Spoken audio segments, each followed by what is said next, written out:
Hello and welcome to another episode of Talksicology, brought to you by Recovery Unplugged. Here at Talksicology, we talk all things addiction, recovery, and mental health.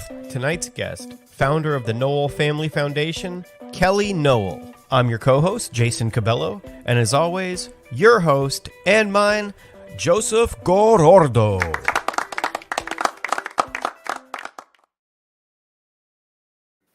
Big audible claps.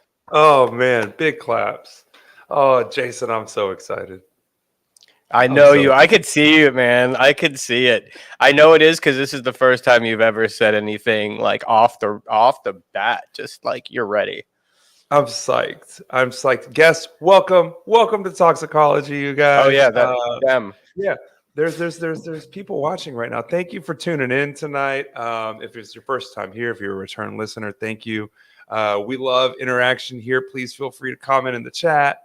Whether you're on LinkedIn or Facebook or wherever else we're streaming now. I think we're going to be on Spotify soon on the streaming What? live on Spotify. Yeah, Live? Yeah. Get out.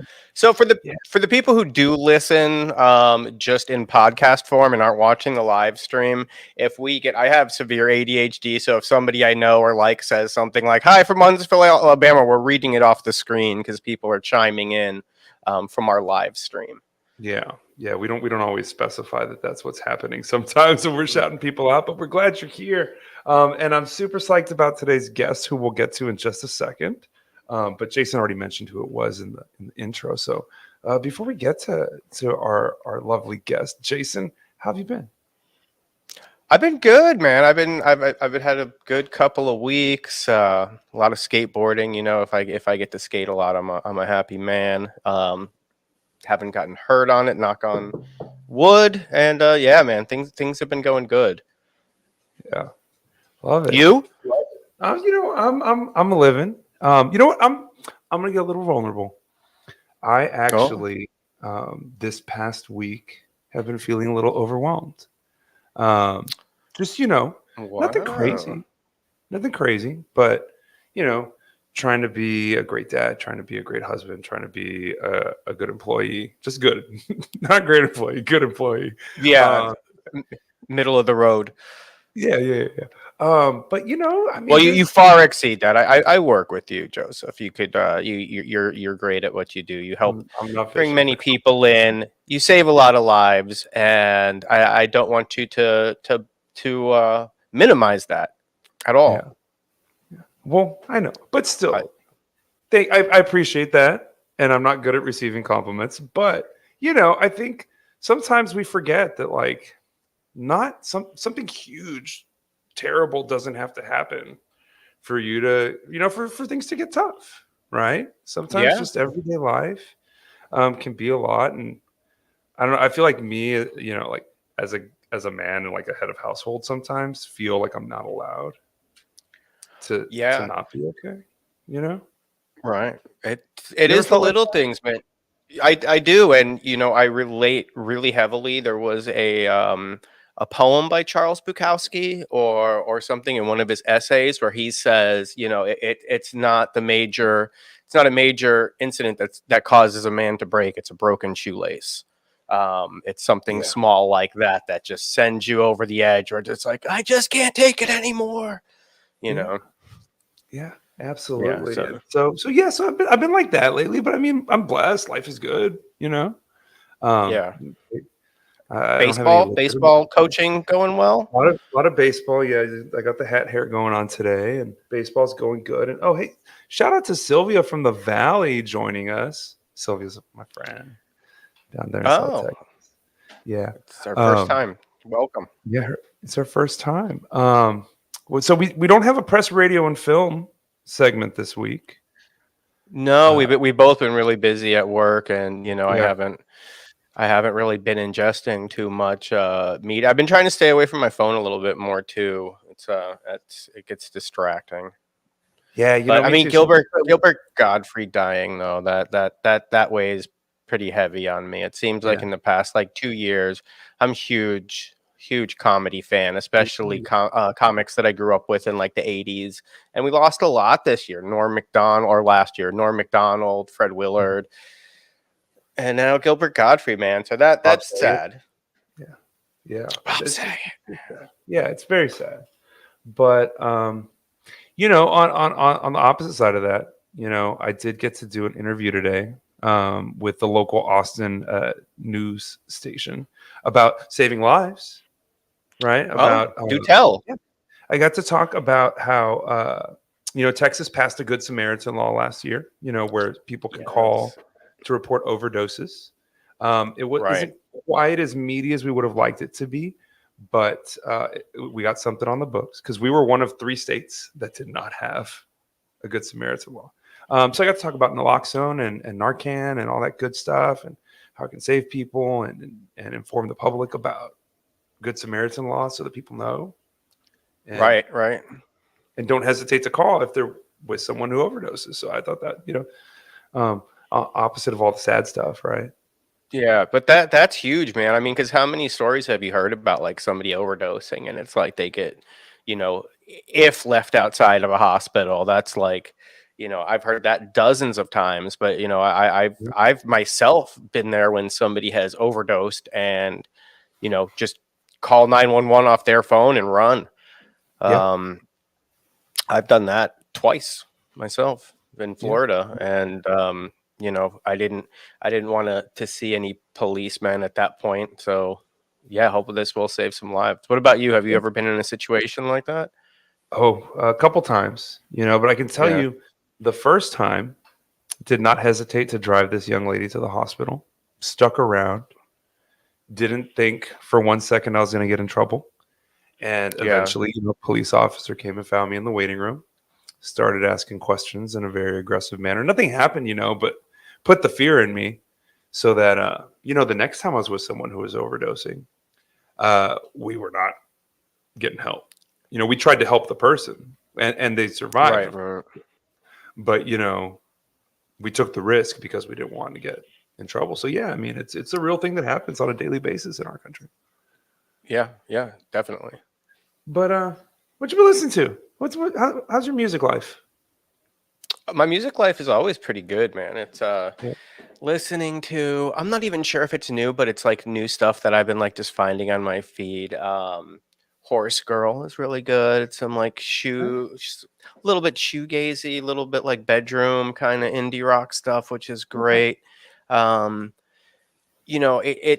find all these bands that were around when I was younger who I never really gave a chance to, and I love it when they become like my favorites. Like the Replacements, I never got into them when I was young, but now the Replacements are probably like my absolute favorite. I think they were my most listened to band last year because I knew a couple of songs from them, and but yeah, I've been deep diving for the past couple of years, and that's been like it's been really it's great to discover new music that isn't new.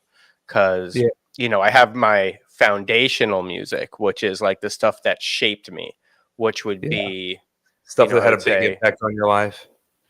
Yes. Yeah. So, growing up, I would say bands like Bad Brains and Minor Threat, just, being like a angry little 12, 13-year-old. That was my favorite stuff. And I'm a huge Anglophile, and ever since I was, I would say like 10 or 11, I wanted to be a little like British soccer hooligan. So I was really into like the Jam, and then like that wave of ska music that came out of there, like the Specials, Selector, stuff like that. Oi and ska are huge different things, man. You gotta get with it, Joseph. It's not the first time we've had this. I was stating the word oi. I was just stating. Oh, okay. Just in general. Like oi. Like yeah. Okay. I got you. Oh, like the English. Okay. Thank you. What about you? What would you say has shaped you? What were the things that when you first listened to like spoke to a young Joseph Gorordo? Oh my God. There's a lot. Weezer was big for me. I'm a little ashamed to say it nowadays, but Korn was huge for me. They hit me at that angsty little emo gothy phase, and the right time, right place. It was just like the perfect storm of the Misfits, and but honestly, most of all, it was the band Sublime. I remember being 6 or 7 years old, and Santeria had just hit on MTV. Maybe I was 8 or 9. 94? I don't know. Let's say 10. I forget And how many years are between us. I don't know. But Santeria had hit on MTV, and I got the CD at Target. I got my mom to buy it for me. And if you remember the cover, it had a lot of black and white drawings along the edges. I did. So you couldn't see, it was hard to notice that it had a parental advisory on it. So it was actually my first parental advisory. They snuck it in. Yeah. But that music spoke to me much in the way like, I heard that, got obsessed with the album, and then went and found everything else. And it was a part of my life when things were good.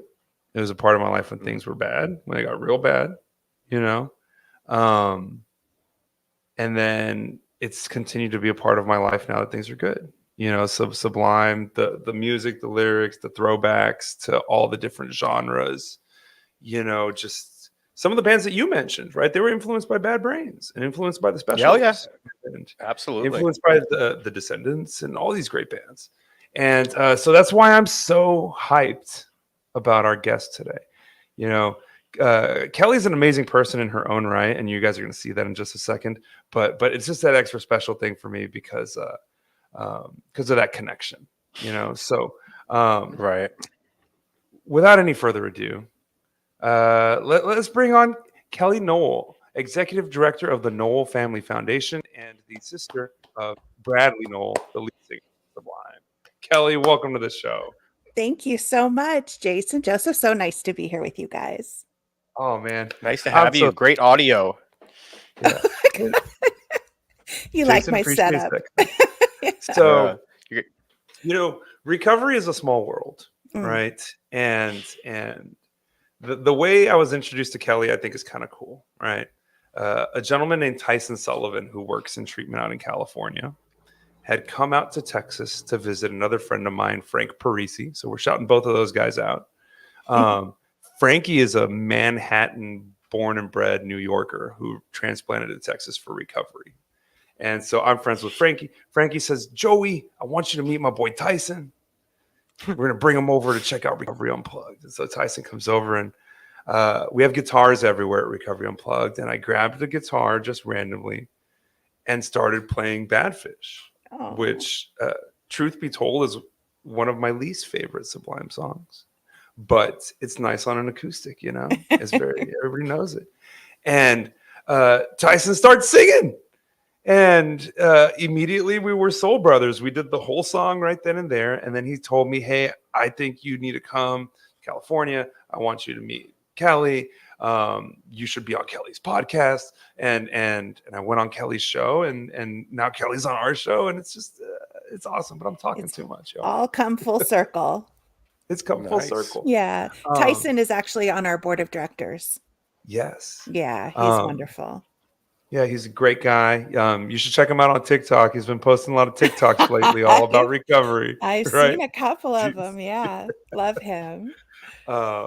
He's good people. But so, yes. Earlier when we were talking about today's show, Jason and Greg and I, who are all generationally different, right? We mentioned, hey, the music of Sublime, I think is transcendent. Like, I think high school kids today still get down on Sublime and discover them and have that same magic that I did in high school or that Greg did in high school. So, but for those who don't know about Sublime or the story, not even Sublime story, Bradley's story, Kellie, would you, just kind of fill us in on what that experience was like from your point of view, Well, so they started the band in the late 80s. I want to say like 88, I think. And, Brad had been struggling with different substances, but it wasn't until he really got his music career going that things got messy for him. So, the music and his substance use are so intertwined. And I think anybody who hears his music can pick up on that, obviously. And he wrote about things. Yeah, yeah. Then he wrote about very personal things. He also wrote about, a lot of random things too. People ask me about different lyrics all the time, and I'm like, no, I think he just like that rhymed, or he just made that shit up. Like sometimes there's no rhyme or reason for why he says things. But, when it came to his struggle with addiction, he did write very openly and honestly about that. So it just seemed natural, that we would start the Knoll Family Foundation coming out of that, because of the combination of music and addiction, and something that's touched our family so much. So, I find that a lot of times they seem to go together, not just music, but any creative types. You Yeah. seem to struggle with Right. addiction. Not that other people don't, but I just think more so in that community, you tend to see it. And so, that was really a part of Sublime's story as well. And it's all kind of intertwined. Yeah, and I think some of the surviving members, they're in recovery now, a couple of them, right? Or at least one of them, maybe? Or am I lying? Is that what I cut up? I'm not aware of that. It's possible, but yeah, I can't really speak to what they're doing. Yeah, we probably shouldn't. But so you mentioned, Brad struggled his whole life. So like he pretty much as soon as he discovered drugs, he was the guy that went too far. Yeah. Yes, absolutely. And do you think he could have made that music without the struggle, or without whatever was going on internally with him? Oh, that's a good question. I do think that a lot of times good music comes out of true struggles, because we all struggle. And so we can relate to that, right? So the lyrics that reflect the writer's personal struggle are so relatable for everybody else, because we all struggle in some way or another. So we can catch some glimmer of commonality in those. So I do think that his struggles in general really informed his music, but I do know that he could have made great music without it, because for a long time he did, and specifically the heroin, because he didn't start using heroin until 1992. They had, already had some success on a small scale, but he felt like he really needed that little extra something to help him with a sophomore release. And so he really just in his mind, it was just an experiment. It was never supposed to be a life altering thing. But, as you guys know, sometimes you just don't have a choice. And, Yeah. Yeah. and so, yeah, unfortunately, but I do think that he could have made very good music. Obviously it would have been different, but he definitely was writing some great stuff before the heroin too. So, Right. yeah, I do believe that he could have. So David Lee Roth was quoted. He said, "I used to have a drug problem and now I can afford it." This was like when he first started getting really successful. So with Brad, like knowing that he had a little bit of a disposition, did you worry about success for him at all? Like when it started happening, like, ooh, if the wrong people get in this guy's inner circle and he gets a little bit too much money, was that ever something that you had fears of? Not really, for a couple reasons. First of all, his problems started long before he was making any money. And and of course the albums that most people know are the ones that came out after he died anyway. So the majority of that really, was just starting. So that was part of it. And the other thing too is I don't know that we really looked that far ahead. Like it Mhm. all was just happening in the moment. And so Right. there was never really the sense of, okay, well, when after you've sold millions of albums and you're making like that, just Yeah. wasn't even an issue. It was just, hey, look, people want to come to the shows. Hey, look, people are buying the albums. And it was all just very, very spontaneous. Well, I think he was what, 27 when It's he 28, passed? 28. Yeah. 28. So like I didn't think about the future until my Right. early 30s, I think. Yeah. Now, Kelly, where do you fall in the birth order? You older, younger? I'm 2.5 years younger. Thank you for asking, Joseph. I Yeah. get, he gets to be 28 forever, But, he did die almost 26 years ago. So he is no spring chicken anymore. But I do occasionally get people who, when we're working events or something, will come up to the booth and they think I'm Brad's mom or, Oh no. yeah, which, Oh. I just chalk it up to they've been drinking a little too much. But yeah, that's not my favorite Yeah. question. Yeah. Yeah. But no, I'm 2.5 years younger. Thank you very much. And so well, the reason I asked it, I wasn't trying to get at how old you were, right? I was not doing the math. I was just curious how Brad was as an older brother. Like, did he look out for you? Did he not care? Did he torture you? Like, what was he like? growing up Yes, all of the above. Everything that you just said happened. He was at sometimes wonderful. We had kind of a chaotic household growing up. Our parents divorced when I was 8. Brad was 10. So that was kind of crazy. And then they both got married multiple times, and they're wonderful people. It just was it was a tad chaotic. And Mhm. so he was my constant. He was my rock. He was my, always there. When I was scared, he would comfort me. But at the same time, he also struggled a lot with ADHD, and he could be crazy, and he was taking Ritalin, and he was up and down, and he had a temper. And I was the younger sister, and apparently I sort of stole his thunder when I was born, which was not really my fault. But yeah, he didn't really like it. And so he would do lots. My favorite story that my mom used to tell is that she came into my room one time. I was in the crib and Brad was peeing all over the wall, and she's like, Brad, what are you doing? And he just pointed to me, and he's like, she told me to do it. I mean, I couldn't even talk, but he just, I think as soon as he felt like he had to start vying for attention, that's, it kind of kicked in the impishness, and Yeah. he do a lot of bad things to get attention. And so yeah, I mean, he was all of that. We like I said, we were at times close, and other times he was torturing me, and I'm not gonna lie. So yeah, he liked to do horrible things to my Barbie dolls. He would cut their hair and all that kind of stuff, which I found devastating, as you can imagine. Yeah.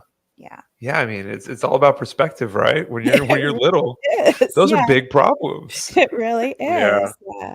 But then we also, we tried partying together a couple times in high school, and that's where his protective side would come out.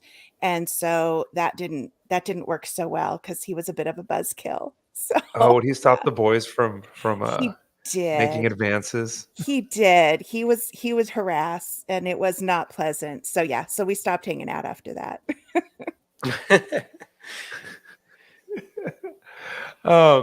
So, in going through, so you mentioned that y'all didn't think about the future too much, Mhm. right? But I have to assume that there was a point in Bradley's life where, the people around him started to get concerned about his substance use. Yes. What, can you remember like any specific moments that kind of made y'all wake up and be like, oh my God, this is a problem? And what did y'all do as a family? How did that feel? We didn't have any experience in dealing with addiction, even though it runs in our family. It's one thing to have addiction run in your family. It's another thing to have experience dealing with addiction. Yes, absolutely. Yeah. And so it was something totally foreign to us. We didn't know anything about it. I knew that there was a problem early on. I think I probably saw a little bit more of what he was doing than my parents did. But by the time I started to notice things, it was more of, oh, I'm sure it's just a phase, or he'll grow out of it. My dad was kind of wild as a kid too, and he grew out of it. So there was just this sense of, he's got to go through that phase, and he'll come out the other end, and he'll be okay. But, we were really in uncharted territory, because the things that Brad eventually started getting into were obviously much more than anything that my dad ever went through, or that we could relate to. And I know we didn't really have an understanding of why can't he just not do it, Mhm. that took a long time to learn. And it certainly wasn't until after we'd lost him that I really learned about addiction. But I do know that after he started using heroin, I can remember one time in particular, my dad called me. I was at work, and he said, "We've got a problem," and that was the first time he'd ever really expressed some serious concern about what he was doing. And that, to me, and I think that's why it stuck in my memory so much, because it was such a like, oh, if he's saying we have a problem, Then we it's really, real now. yeah, we really have a problem. And so, yeah. And then, I think he struggled with heroin for about 4 years before it finally took his life. Yeah. And so I think, even people are a lot more aware of addiction and alcoholism today than even in the early 90s, for sure. Mhm, Right. yeah. But, it sometimes gets neglected, right? That, as the person who's drinking and using is suffering, right? Everybody around them is suffering. Yes. And, without any kind of knowledge like that must have been, felt very demoralizing, made y'all feel helpless, I'm sure.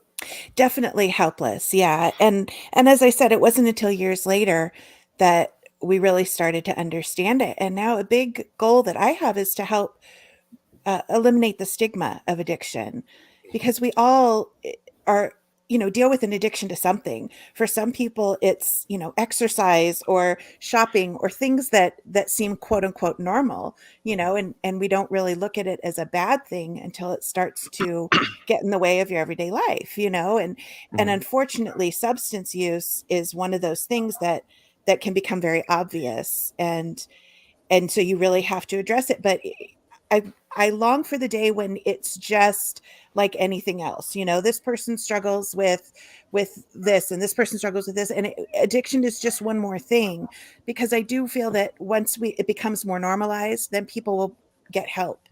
There's so many people that do struggle with addiction, and they struggle quietly and nobody knows because they're ashamed or embarrassed, or it would be, looked down upon, and that keeps them from getting help. And in my opinion, that's the most devastating thing, because all they have to do is just reach out and say, "Hey, I have a problem, please help me." And it can be as simple as, obviously that's just when the work starts, but if you can never get to that point, then you never get the help. And that to me is just a shame.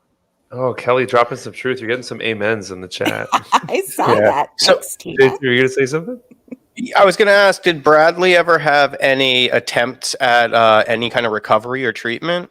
He did. A good question. Oh, good question. He tried several times. In fact, he went to several different treatment centers. He even tried detoxing at home once. Always fun. Yeah. And he just would never stick it out. Unfortunately, there was always somebody that he could call to come get him or to bring him something. And so he did. He tried multiple times. I want to say 4, but I don't remember exactly. Yeah. So that's the hardest part. Go ahead, Jason. No, please. I was going to say, that's the hardest part. That's the hardest part about detoxing yourself, is that you know that you're going into this, right? Especially if you've been doing it for a while, and it's just like, I'm going to be here for at least a week. That whole 3-day thing is such a fucking myth. Like all in the movies, it's always like 3 days and then you feel better. It's like bullshit. I remember. Listen. For me, 4 days. 4 days every time. Get Just out 4, of here. huh? Personally, you're like in the movies. Yeah. Because for me, it was like, maybe it was because I was doing like oxys, and maybe there was something different with the pharmaceutical stuff at the time. But I remember some friends of mine let me detox at their house. Wow. And I was about 3 weeks in and still just miserable. I couldn't keep anything down. I was not sleeping. And it was, and all you have to do is just get one more to feel better. But then, that addict brain says like, just one more, and then you could eat something, and then that detox will be less and less and less. And it's just that one more kept me out for at least 7 years, Wow. Yeah, it's so tough. Well, what I was gonna say is, Kelly mentioned the stigma, right? And how we need to get over that stigma. But I think for some folks, like musicians and artists in particular, right? There's a lot of people, and I know that Sublime really hit it big after Brad passed, but Mhm. there's people around you that have kind of an interest in keeping you the way you are. Mm. Yes. And encourage, like the rock star lifestyle. Did Brad struggle with any of that? Well, unfortunately, I think where it impacted him was on a much smaller level. He's going to shows and people want to party with the band. They Yeah. want to hang out, they want to get in with them, whether it's buying them drinks or giving them stuff that they want. So, unfortunately, that means easy access and that pressure, when you're faced with every night having to be that life of the party, it does become a challenge, and you can easily slip into those awful ways. I mean, it's harder, I think, for people who don't work in the music industry. Even though it's obviously still a tremendous challenge, you're not continually faced with it. It's like an Right. alcoholic working at a bar. I mean, when you're around it all the time and people are offering it to you, that makes it so much more difficult. So whether it's wanting to keep somebody a certain way or just wanting to be in there with them, I just think it's the accessibility in the music industry Yeah. is a big Last challenge.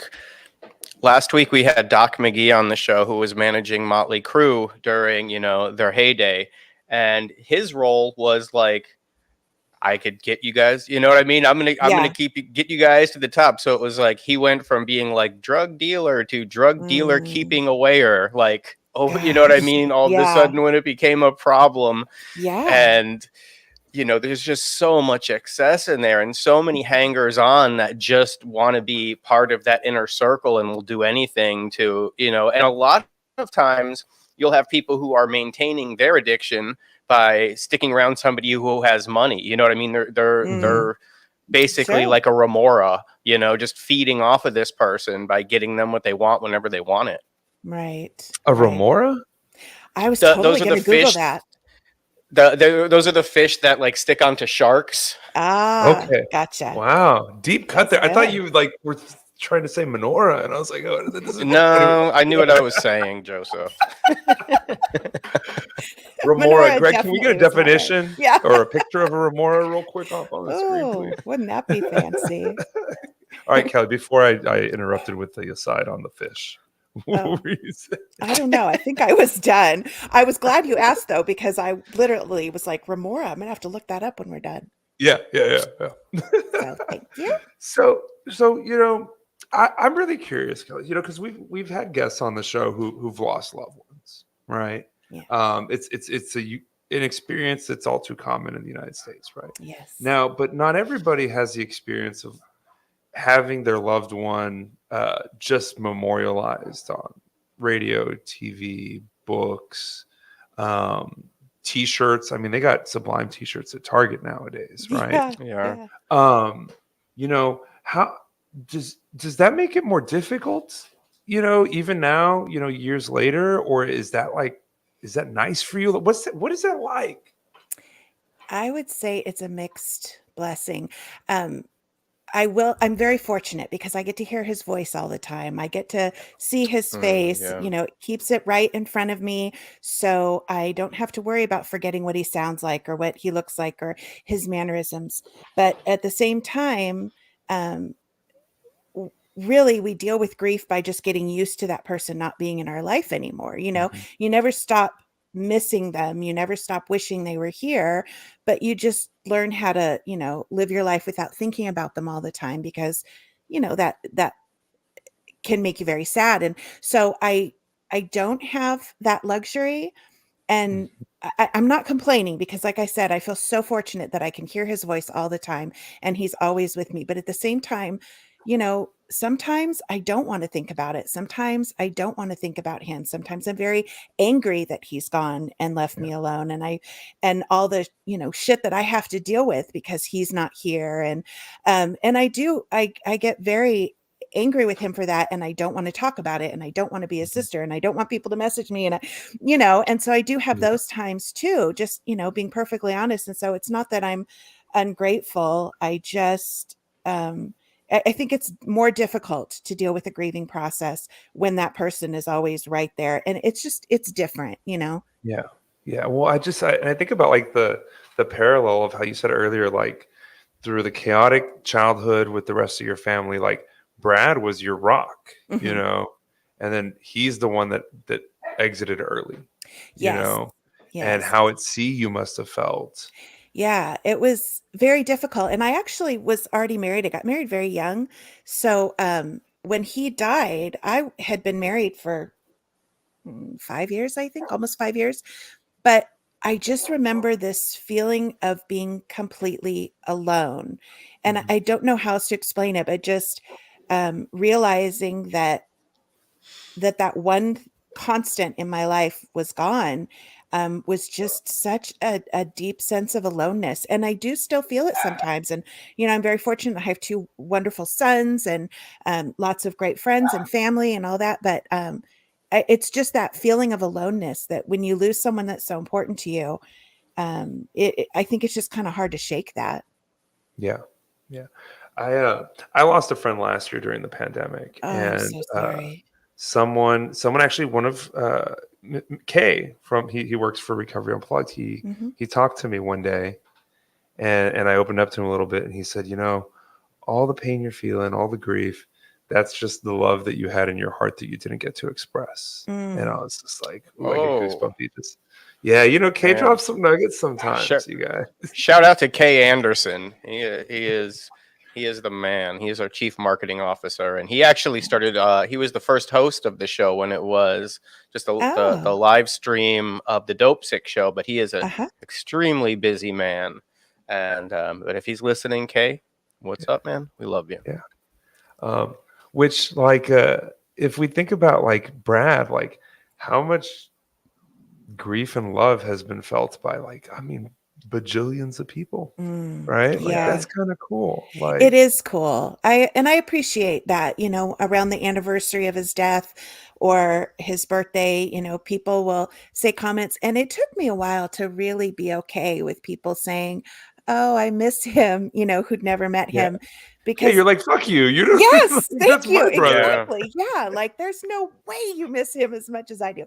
But it's not a contest. And it's really beautiful that people do feel his loss and do miss him. And it just it's more people to love him. And so I'm good with that. But yeah, it is very strange to have so many people that I don't know and will never meet that feel such a connection to my brother. yeah. So, is there some like compartmentalizing with his memory? Like you have this part of him that you share with the rest of the world, and then this little part of him that you keep like just for you. Not really, only because are you guys still there? I'm still here. Yeah, we're Oh, here. Jason's a little okay. choppy. There Jason's a was little like this choppy. humming in my ears and then it just stopped. And all of a sudden I thought, oh no, I'm going to keep talking and they won't be able to hear me.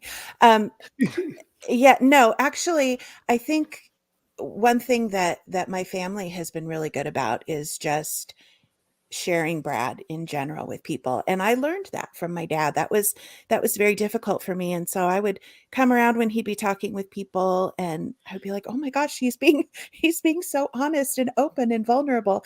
And that's hard for me. I had to learn to do that because I am a very private person and I don't necessarily feel comfortable being vulnerable with people that I don't know, but I do know that it helps people to be able to talk about it, and so I do try to share, all of my memories of him. Obviously, there's some things that I hold back. Nobody wants to hear the bad stuff, and he was human, Right. there's good stuff and bad stuff.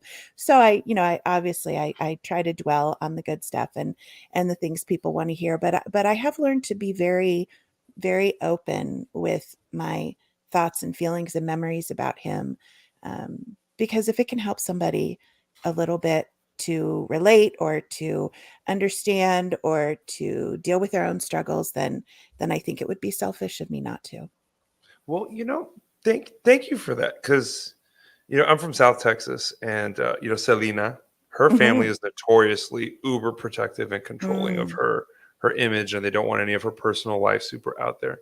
But sure. I'm one of the people who's benefited from your family and the other members of Sublime being so willing to share that, right? Because like I remember when I just thought it was cool music, and then when I started figuring out that it was about drugs, and then I remember, and I connected with certain songs, right? Like I connected with "Get Ready," right? Like load up the bunk, crank it, like yes. But then when I started finding myself in treatment, I connected with a whole different set of songs. Right. Pool Shark, Yeah. Step and Razor used to make me cry all the time. I don't know why exactly. Really interesting. I played boss DJ in a rehab talent show one year. Did you? Yeah, one of the Love many that time song. shows. Nice. But like definitely like that sharing, that willingness, that openness of not just talking about Brad, but talking about your experience as his family. Watching him suffer. Figuring out how to pick up the pieces and heal yourself afterwards. Like even right now, right? There's people that are getting helped that we'll never see or know, and I think that's really beautiful. But so there's a lot of ways. Go ahead. I hope so. There's a lot of things I think that if we're more vocal about, that we can help other people just by getting it out there, by being vulnerable. And even though it's not always easy, I think there's nothing about our situation that is truly unique. We have a set of circumstances that all combined together are a little bit of this and a little bit of that, but so many people have lost loved ones to their addiction, and that I feel that experience is universal. And so that part of our struggle and our challenge and our pain is something very real to so many other people. And I keep that in mind. I think if we feel like there's something unique about our situation, then maybe, for me anyway, that would be a reason to hold on to it. But if I feel like, there's 10 people in the room and there's probably at least 4 or 5 of them that can relate to how I'm feeling, then I think that maybe makes me feel more obligated to share. Well, and it's needed because you're right. Every day, here in the U.S., right, almost 200 families, yes, are at the very beginning of that journey every day. Heartbreaking. Yes. Yeah. And so tell us about you help people in all kinds of different ways, right? And so tell us about the Knoll Family Foundation and Brad's house and what you guys do and what the mission is and all that good stuff. Well, about 5 years ago, it was 5 years ago in January, Brad's son, Jacob, my nephew, was in recovery, and he was 21, which just blows my mind. Anybody that can deal with that at such a young age is just amazing to me. So many people are still getting their lives together at that age, and recovery is difficult at any point in life. But anyway, so he was in recovery, and we were going to the weekly family sessions, and it was after one of those family sessions that a good friend of my brother's and of our family, Todd Zulkins, came up with the idea. He said it was Z-Man. something. Yes, Z-Man, exactly. And it was something that a lot of people had sort of, tossed around the idea for years, but it just seemed like maybe the timing was right, and he said we should do something. We could open a facility in Brad's name and incorporate music, because we really were seeing the importance of music in recovery when Jacob was going through it, because he is a musician and he wanted to have his guitar there, same kinds of things that Brad went through, and even after leaving the program, he still connected with all of the people that, the friends that he'd made that were musicians, and he still gets together with them. So just realizing the importance of music in the recovery process for musicians, and, realizing that, we've got some name recognition, maybe we could do something with that. And we didn't really know what, but we started a nonprofit and said, okay, let's see what we can do. I wish I could say that we had some big master plan, but we really were just like, let's just get going, instead of waiting until we have everything perfect, let's just start and see what happens. And so we've been really fortunate over the last 5 years. We've been aggressively working to raise money to open Bradley's house, which will be a 6-bed treatment facility for people in the music industry, free of charge. And so we're working to raise the money so we can open and operate at least through the first year. I don't want to open until we know we've got the, the funding for the first year. So then we can spend the whole first year working on the next year, but we're getting close. Our goal was $750,000 and we have almost 300,000, but I'm actually going to be talking with some people this week. The last few months I've been working on maybe making some changes to how we do it, a little bit to our business model and possibly the location. I'm trying not to give anything away, but we're hoping to have some exciting things to announce in the coming months. Oh man, that's great. Awesome. And I love the way that's starting out and that's such a big theme in recovery. It's just like you just start putting the work in and then the results will happen and they're going to be amazing, so I really, really appreciate that. That's really cool. Yeah. And, once you start moving and just doing something, then it really brings other people that want to do something too, but don't really know what to do. And, now we're just a group of people that want to make a difference, that want to do something great. We've got a board of 14 incredible people, some from the music industry, some from the recovery industry, some family. And it's just a great group of people that are committed to getting this house open. And, in the meantime, we get a lot of people asking us for help. And that's where the wonderful Tyson Sullivan comes in. He is so great at helping people get placed somewhere, whether, it's somewhere they can afford or somewhere that's specific to their struggles, their needs, their geographic location, whatever. So I love the fact that we can still provide help to people. And, we meet so many great people like you. I recommend Recovery Unplugged all the time. I love what you guys do. I just think there's so many awesome people in this industry that are doing great things. And so it's for us, it's a privilege to be able to help people, even as we're getting the house open. Yeah. I am a product of Recovery Unplugged. I showed up at their doorstep, just about a little bit under 6 years ago with a couple of garbage bags with my belongings, and they whipped me into shape and kept me around, and now that I'm on a podcast. That's fantastic. Oh my gosh, so great. Jason's got 3 garbage bags worth of belongings. He's moving up in the world. Yeah. Moving up in the world. Oh, look, I just saw somebody commented. It's Christy. I met her at Kellie Vibes in February. Hi, Christy. Hey, this is great Christy, that you get to Kellie Vibes. see. Yeah. This is great. When I do my podcast, we don't get the interaction because, of course, we record it, and this is really cool. Yeah, it's super fun. It has its challenges because it's like, oh, is that going to work? But we won't get into that.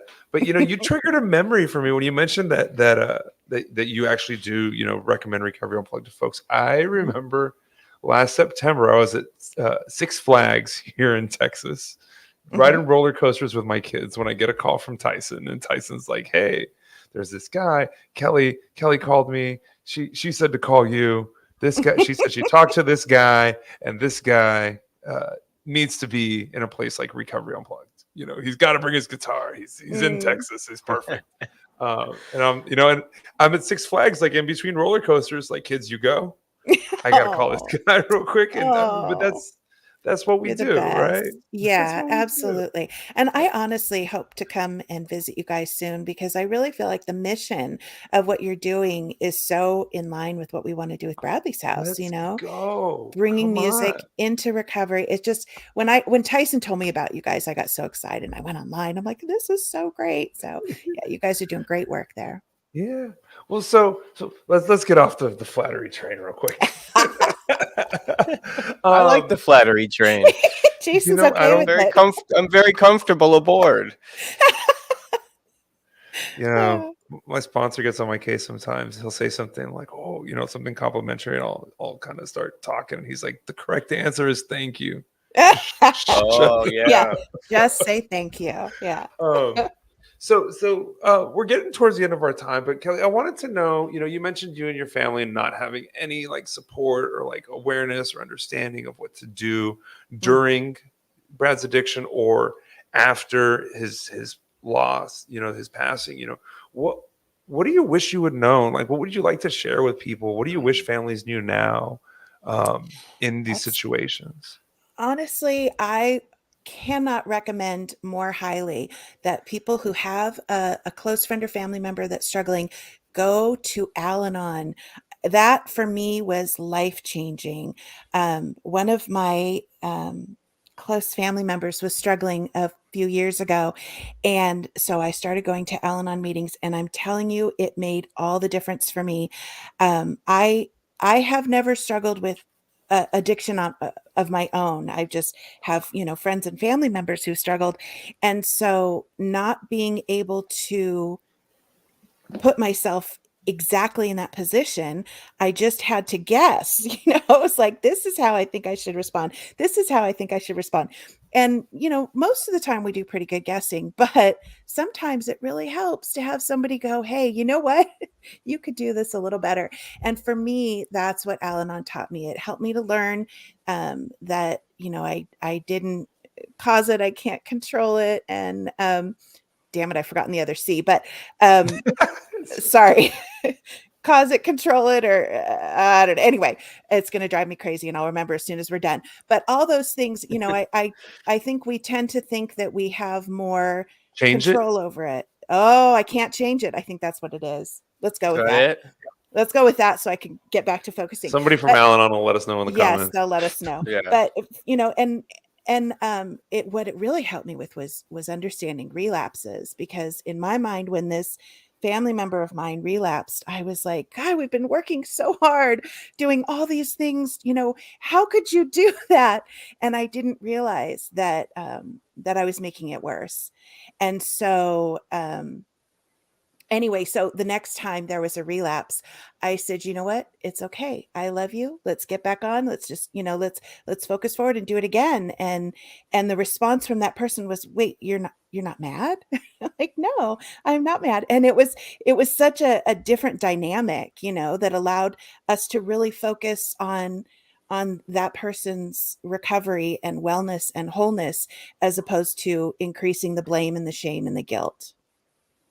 So I love Sabrina from Alabama said that the third C is cure it. Cure. Oh, right. So well, I feel like I was close. What did we say? You were close. We said change it. Cause, control, and cure. Yeah, you're right. Change and cure. That would be. Let's add the fourth C. Look. But we can't. We can't do that. I'm an alcoholic, and I'm gonna fix this Al-Anon program here. Right. No, thank you, Sabrina. You've won this week's grand prize of a shout out on the show. There Good you go. Thank you, though, Sabrina. I appreciate that. We do. So you know what? It feels like it's time. Is it time? I think it's time. It's rapid fire question time.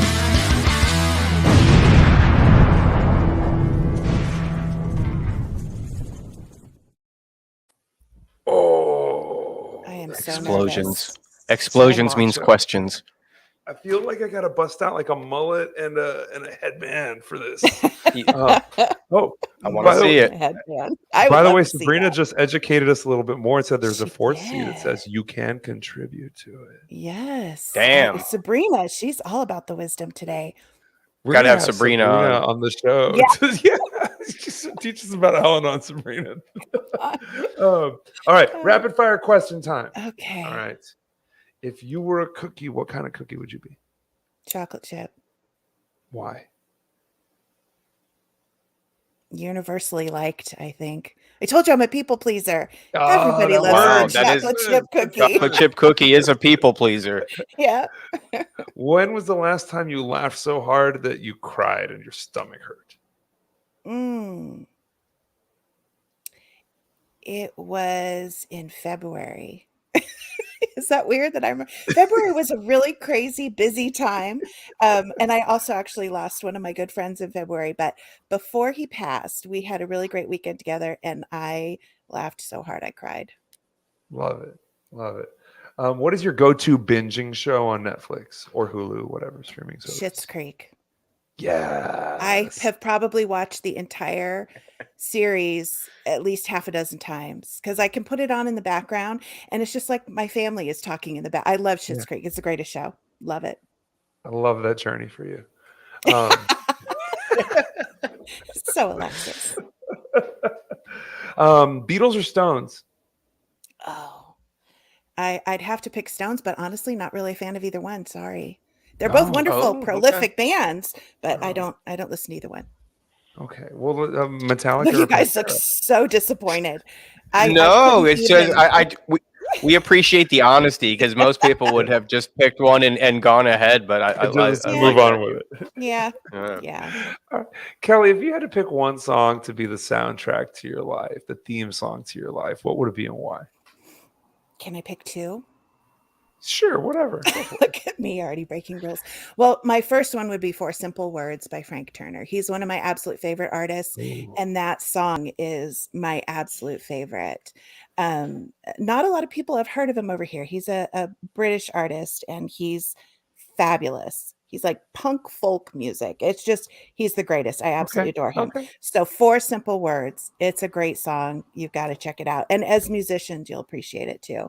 And then the other one is I'm Not Okay by My Chemical Romance. Oh yeah, MCR. Let's Such go. a great song Yeah. because I struggle with depression and anxiety, and there are a lot of times when I'm really just not okay. But I go out and I put on my game face and I smile, and everyone asks, "How are you?" "Oh, I'm so great." But inside I'm dying, or I'm crying, or I've got 45 things I'm dealing with. And so that's the song I put on when I'm feeling overwhelmed and I need to just get it out. I love to drive and listen to loud music, and Yes. that's my therapy. I Besides identify my with everything you regular just said. I identify with I think we need to everything you do a carpool karaoke with Kelly and Oh Joseph my singing My Gosh, Chemical that would be Romance. so Come to fun. Austin. Come to That Austin. would be so fun. So let me ask you, Kelly. So Yes. I get hated on a little bit for this, but I am a huge 21 Pilots fan. Okay. Are you? Yes, Car Radio Oh my god, is because there's so amazing. Have you heard Car Radio? yes, of course. Oh my of gosh, course. when I heard that song, it was just like, I know this person, like those lyrics, I could pull the steering wheel. Like there's just, Yeah. oh my gosh, I Oh. love that song. Love it. Well, I've thought about there's all these overpasses in Austin, and every once in a while it's like, man, I could just. But so I'm gonna share this with you. Last year I got to go to a music festival where 21 Pilots played, and they threw a cover of "I'm Not Okay" into the middle of their set. And I No. lost my shit. Yeah. Oh, I would love to hear that. I'll Shout just out see to if I can 21 find it. Pilots. Please come on our show. Yeah, right. They're fabulous. But similar, right? They have their lyrics are pretty dark. Yeah, if you yeah. really listen to them. And I appreciate that. I appreciate honesty and genuineness in lyrics for sure. Jason's just keeping real quiet about his opinions on 21 Pilots. Hey man, I'm not gonna yuck. I'm not gonna yuck your yum. That's yuck, you're yum. Art like is that. subjective. That's okay, Jason. Yeah, You don't have to like all the good music that we like. You're probably a Beatles and Stones fan too, aren't you? Sorry. Okay. Did I Jason, yuck what your about yum? you? Beatles or Stones for you, Jason? Oh man, I think historically I would have to say Beatles for sure. Me too. Beatles all the way. Oh.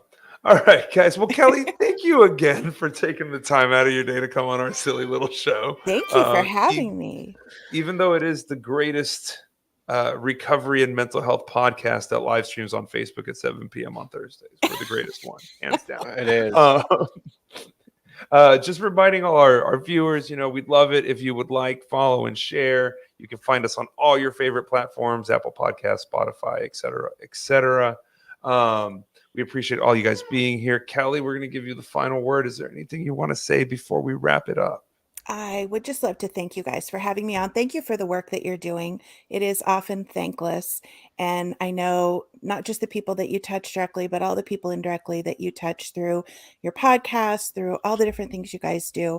It really does make a difference. And I know sometimes it can be exhausting and overwhelming, but thank you. Thank you for doing it. It's always nice to know there's more people out there. Absolutely. Listeners, viewers, if you'd like to know more about Kelly and the Knoll Family Foundation, maybe find out how you can get involved. Maybe you got sober and won the lottery and you'd like to help them out on their mission. You can find them at the knollfamilyfoundation.org. And Jason, as we like to say around here, there's 1,000 ways in. And 1,000 ways out. I had to mute my mic because the dogs are barking. There's 1,000 ways out. and we hope you find it. I like it.